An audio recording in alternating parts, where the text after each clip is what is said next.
Hello everyone, welcome to another Jurassic World video where today we have a very special guest taking part in today's video. We have the amazing Klayton Fioriti coming again on the channel for the second time now to put together our ideas and thoughts of this brand new theory that him and I have actually discovered ourselves, and I hope you guys do enjoy the video because it all comes down to a lot of tight-knit information, and it includes Jurassic Park 1, Camp Cretaceous, Jurassic Park 3. It basically includes every single movie in the whole franchise that we know, and it all comes down to Jurassic World Dominion. So do stay tuned, watch the video to find out what this brand new big theory of Jurassic World is. Okay, so leading into this topic, talking about Dr. Wu in Jurassic Park 1, he seemed very innocent, an innocent type of person who just loved his job, and he was just enjoying his time making dinosaurs, really, didn't he? There's not really much to him outside of that. I mean, he's got one scene in the first Jurassic Park. He's just sitting there erasing something on his board. He's like, "Oh, good day, sir." And then he just talks about raptors and how they control the chromosomes. He's got a little bit of an air of arrogance, like everything's going to go his way, but there's not really too much there we can really decipher. He just looks like a normal geneticist, really. Yeah, it'll be interesting to see how his character does change, because it's definitely a different character than to the one we see in Jurassic World. So It's interesting also, too, is when he's first introduced into Jurassic World, where he's kind of like walking up behind the investors and talking to Claire, and he's like, it'll be bigger than the T-Rex. You know what I mean?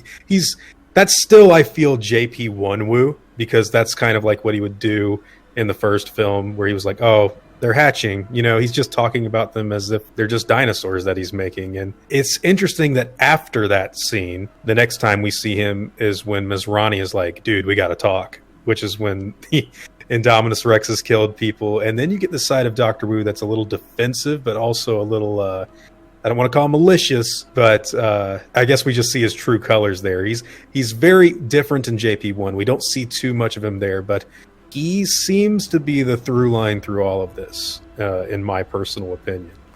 Yeah, I definitely agree.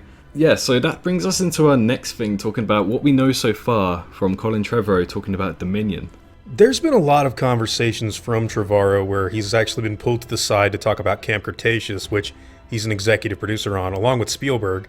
And he's gone into detail saying, you know, if season 1 is really big, we'll do a lot of stuff with season 2 that ties into Dominion and the future of the franchise going forward. Now, as we saw at the end of both season 1 and 2, they've left a lot of loose ends that seem to be playing into the future of not only future seasons, but also future Jurassic Park movies in general. And he has specifically said that, you know, if it's popular, we're going to do it. And you will see how it ties into the next movie with what we're doing in following episodes, which I definitely think we can see in season 2.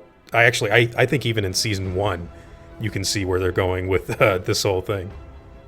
Yeah, it's going to be interesting how it all ties in, and that kind of brings us into the Camp Cretaceous Dr. Wu theory that I'm sure loads of people know about, but I don't think anybody's really spoken about. Yeah, I think everyone, we're all on the same frequency, and I actually just made a joke about this off air, but it's kind of like Chancellor Palpatine is the Sith Lord, you know, kind of a prequel thing. Yeah. Where, so it really, if you go back to season 1 of Camp Cretaceous, you see Eddie, and he's, you know, giving this big speech about something in the lab, and we'll get to that later, but everything is tying into Dr. Wu. Not only from Jurassic World, but if it's tying into Dominion, it definitely looks like it's going back as far as Jurassic Park, and it's going to be a little interesting to see how they tackle that. But I think everyone can see that since Camp Cretaceous Season 1 starts in 2015, and we are now getting following up on it in Season 2, and Trevorrow is saying, yeah, this is going to lead into our new story. I see where this is going. I think a lot of people see where this is going. Yeah, it adds up, and all of these factors are playing into the part where Doctor Wu is the main tie-in, which, talking about in Season 1, when Brooklyn was trying to unbox Jurassic World, she went into Doctor Wu's lab, and there were a few interesting things on screen with the E750 clinical trial results, so clearly he's aware that he's tested out what E750 is. Not only that, but he was looking at the Carnotaurus, the Velociraptor Rex, and also the Spinosaurus, which he hasn't really touched up upon since Jurassic Park 3, since, well, 20 years ago. It's interesting because even in Jurassic Park 3, they keep everything very secret. That was the first time we ever heard of InGen's list. It was also, I mean, Spinosaurus is not on InGen's list, so they were all like, where's this thing come from? And neither was the Ceratosaurus either. And that's another thing, and that is in Camp Cretaceous. So there's definitely, this is why I think it ties all the way back to JP1, is we know through the larger lore that a, quote, accident was left on Sorna. And this is back from the 2015 stuff. And then in Jurassic World Fallen Kingdom, they specifically name Spinosaurus, Ceratosaurus, and to a lesser degree Ankylosaurus and Corythosaurus as being illegally cloned species made in 1999 that were a part of the, quote, amalgam testing. So we've got them, we've got the clinical trials for E750, and Henry Wu says himself, you know, we were gene splicing some stuff with the Ruffled Feathers article, and we left that, quote, accident on Sorna. Now Eddie is talking about all this stuff, and Brooklyn is looking through his computer, so yeah, I can see what they're doing here. I'm really excited to see future episodes to see how this plays out. Yeah, it's a main thing just to be excited about what to see in Season 3, because let's say assume that Season 3 would be the last one. We want to see how it links to Dominion and how Doctor Wu ties in everything, and we'll talk a little bit more about that with other companies in the video. But I did think also it was quite interesting where in Happy Birthday Eddie, I think it was, it's early episode in Season 1, he spoke about how the eggs were monsters. He said they just cared about breeding more monsters and pointed at the eggs. And he also mentioned about the other guys, which, you know, Manticorp came out of nowhere later down the line. And we also know about Biosyn is now appearing in Dominion. If Camp Cretaceous links to Dominion, then Biosyn somehow must have some appearance there. And how does Manticorp appear in Dominion? There's a lot of questions that need to be answered. There are, and Eddie's dialogue is pretty important, because as soon as he says, you know, the other guys, like Brooklyn questions him, like, what are you talking about? And he's like, it doesn't matter. Yeah, and then he's very abrupt. Yeah, and he's pointing to this specific set of eggs that is, you know, getting rotated by one of the JP arms or whatever. But look, at the end of the day, this is what we know. We know that Dr. Wu has been a part of InGen forever, right? Like, he's been there since the beginning. Now, we don't see much of him after Jurassic Park 1, but we know in the background that Spinosaurus is happening. We know that this Indominus Rex has been made for Jurassic World in the 4th movie, and now Eddie's talking about there's other guys involved and all they want to do is make monsters, and that there's a larger conspiracy going on behind the scenes. And this is also evidenced by when Brooklyn looks up E750 clinical trials and stuff like that in the actual earlier episode. But Dr. Wu is the constant. Dr. Wu is in Dominion. This is like a little tease up to it. It's all canon stuff, and it gets built upon and built upon and built upon into something I can't wait to talk about at the end of this video. Yeah. My big theory, which I think it's all of our theory. It's a theory that all of us have, but I'll get into that later. Yeah, it will be quite interesting. Can't wait to hear it. But at the same time, where he does point at the eggs and says he was just interested in building monsters or something like that, we don't know of any dinosaur called a monster, besides which we can fairly say the Spinosaurus and also the Indominus Rex.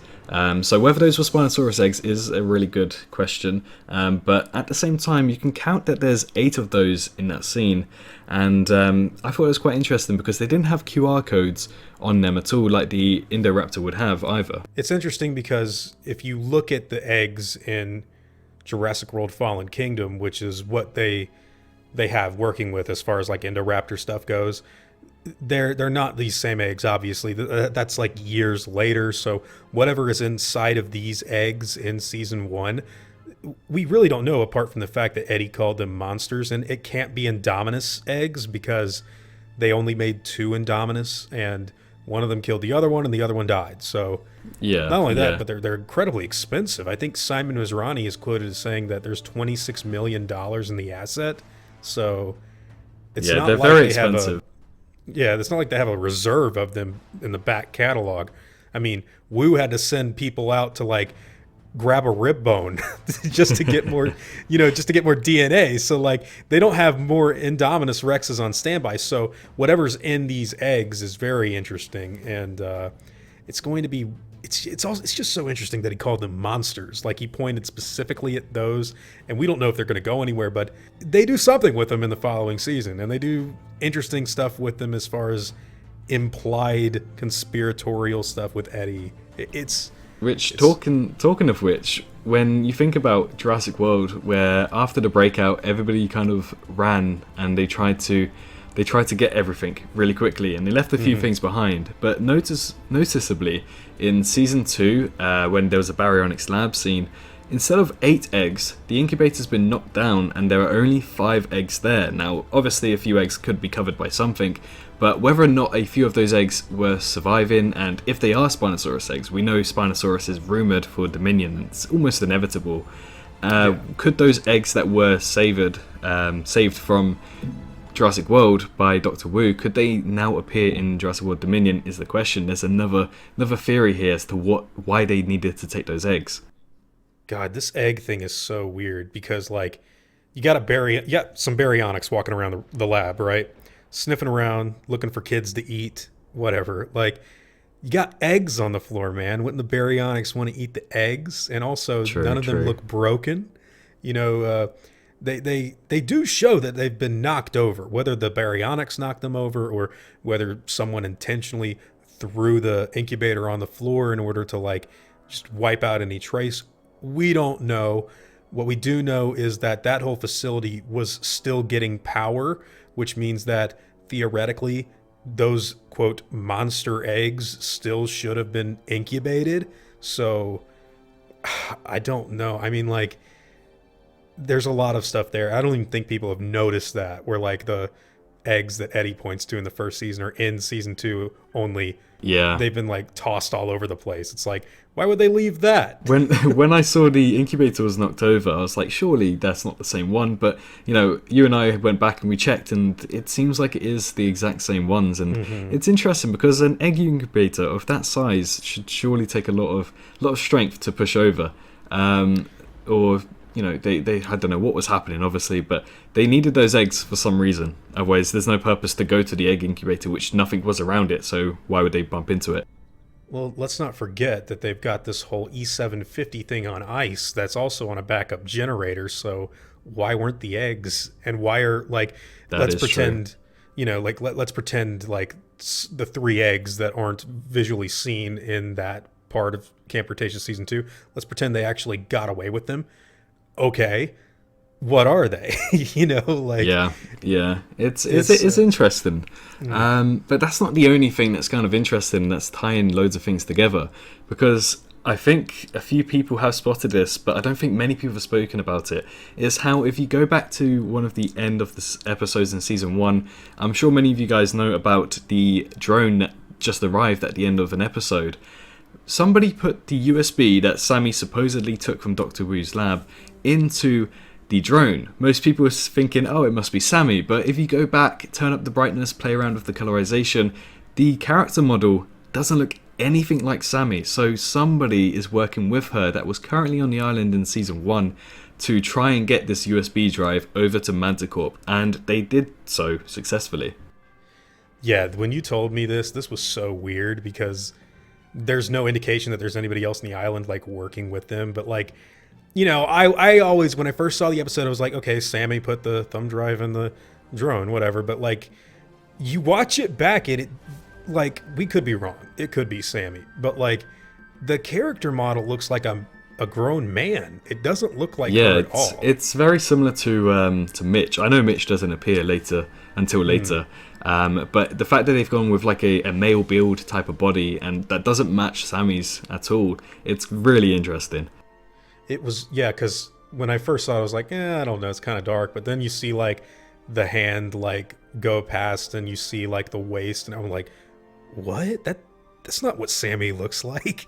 Exactly. Granted, Yeah. they could have just done this to build a bit of hype about what it could be. I mean, they could be trying to steer us like away on something, but it is interesting. I mean, like, you gotta admit, like, that doesn't look like her character model. It just doesn't. So where that leads, I have no idea. But we do know that there is stuff going on in the island with, quote, other guys, and Eddie was in on it, and Sammy's trying to get stuff off the island. So if there are more people there, it makes sense. It just makes sense. The thing is, we didn't get an answer to what reasoning that was, because Manticore or Biosyn or anybody really didn't really show up in Season 2, so we don't know where that drone has gone. It has to be close. I mean, you can't fly a drone across the ocean. Like, it's got to be like close range. So somebody's got to be somewhere. Like, maybe that's going to be like a flashback in the next season. We're going to see Manticore already came. They're what took the eggs, and they just said screw the kids and like left. Yeah, it is interesting because not only that, we have plenty of questions for Season 3, but the main one is, why did Manticore not appear at all in Season 2? Will it show up in Season 3? And also, what is E750? We don't know, and we need all of these questions to be answered, hopefully. I think they'll definitely be answered in the next... Well, I don't know about Manticore, but E750 definitely will be. I mean, you don't have a cliffhanger and then don't follow up on it. But exactly, yeah. The Manticore stuff is so weird. It is weird because, you know, in Dominion, we know Biosyn's going to appear, and obviously InGen/Mazrani Global were the main culprits of making these dinosaurs. So it makes sense to be Biosyn versus InGen and, you know, people like that. But when you think about it, if Manticore doesn't show up in Season 3, could it show up in Dominion? We don't know. I would not be shocked if Manticore is at the very least mentioned in Dominion, but I don't know if they'd be like, you know, adversarially on the same level as Biosyn. That being said, I'm shocked that they weren't in Season 2. Yeah, me too. That's one thing I really wanted to understand. What was Manticore? Why are they there? And what Maybe they're happened to just the drone? following through with Jurassic tradition, like the Barbasol can wasn't in the Lost World. True. Like, I can't believe they didn't even... Did they even say the company's name in Season 2? Like... No, it was not mentioned anywhere. It was only so Season weird. 1, and it was the early part of Season 1, and I think occasionally towards the end of Season 1. But it was kind of it was kind of a, I wouldn't say cliffhanger, I can't remember the word I'm looking for, but it's just... tease. Yeah, it's just out there, but then it's just gone under the radar, not discussed about by the kids or by anyone ever again. Kind of like the Spinosaurus in the movies. Exactly, yeah, it's very similar. So that brings us onto your big theory that you have. Oh, okay. Get ready, Swerve. All right, guys. I'm pretty sure a lot of people are thinking this, but... So, you talk about Dr. Wu in the original Jurassic Park. Pretty normal guy, right? Like, we get one scene of him. He doesn't really do anything except talk about how he's hatching raptors. I do love the moment, though, where Alan Grant's like, you bred raptors? And he looks at him like, yeah, crazy man. Like, it's just a raptor. Like, he doesn't have an inkling of how dangerous these animals really are. And it's just like business as usual for him. But... if you take that Dr. Wu and you look at Jurassic World, where he returns for the first time, and he's in Fallen Kingdom as well. We know he's returning in Dominion. He's been in Camp Cretaceous. Eddie is talking about the other guys and how they've been making monsters behind the scenes, and there's all kinds of other stuff at Jurassic World that nobody knows about. We, of course, have Manticore coming in to try to create their own dinosaurs, and we know Biosyn is going to be doing the same in the next movie. My theory is that Dr. Wu was never pro-InGen. And I don't know how they're going to work this out, because I can't get his motivation. Exactly. But, I just think there's no motive behind it, because he just enjoyed his work. He was paid fine. And Hammond let him do whatever he wanted. Like, exactly, yeah. He had a good relationship with him. Even in Jurassic World, Simon Masrani's like, and this time Hammond won't be there to protect you. You know, because of all this chaos going on in the second park. But like, my theory is that from behind the scenes, ever since 1993, Dr. Wu has been an agent of Biosyn, and we're going to learn that in the next movie. And that's where the Spinosaurus comes from. That's where the people on the board that did the illegal cloning after Hammond died, those people were probably Biosyn operatives. I feel like the Indominus Rex was even an inside job that took down Jurassic World, as Eli Mills says in Fallen Kingdom. I feel like all of this stuff traces back to Wu. I just can't get the motive. And I feel like this is what's going to tie in Camp Cretaceous to Dominion, is because they have these little teases of how there's like backup generators on the island for these weird monstrous things like whatever E750 is and the eggs. And Eddie is talking about how you guys have no idea what's going on here. And it's Dr. Wu. He's the constant. I think he's always been on Biosyn's payroll, but the only thing that's throwing me off is, if that's true, what is his motive? Because this guy's not like Dennis Nedry. Like, this guy doesn't just want money. In fact, he doesn't want money. He wants, like in Jurassic World Fallen Kingdom, like we see where he says, relax, we'll make some more. And Dr. Wu is like, so will they. He doesn't want his prototype to get out because it's not finished. Like, he cares about his work more than... Not only that, but sorry to cut you off here. I did actually think about it when Brooklyn was trying to manipulate him to film him.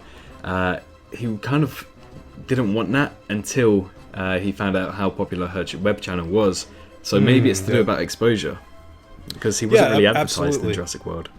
And that has nothing to really do with money so much as him taking credit for like this grand dinosaur experiment. And again, maybe I'm wrong, because maybe it doesn't go all the way back to 93, but like, and this is the crux of it, man. This is the hole in my theory that I'm going to have to wait until Dominion to find out. But like, I can't get what his motivation would be to bring... I get his motivation to bring down Jurassic World, but to bring down Jurassic Park, he seemed pretty buddy-buddy with Hammond. So, I mean, that's the one thing. Unless, maybe he wanted it to keep going on even after Alan Grant and the crew didn't endorse the park.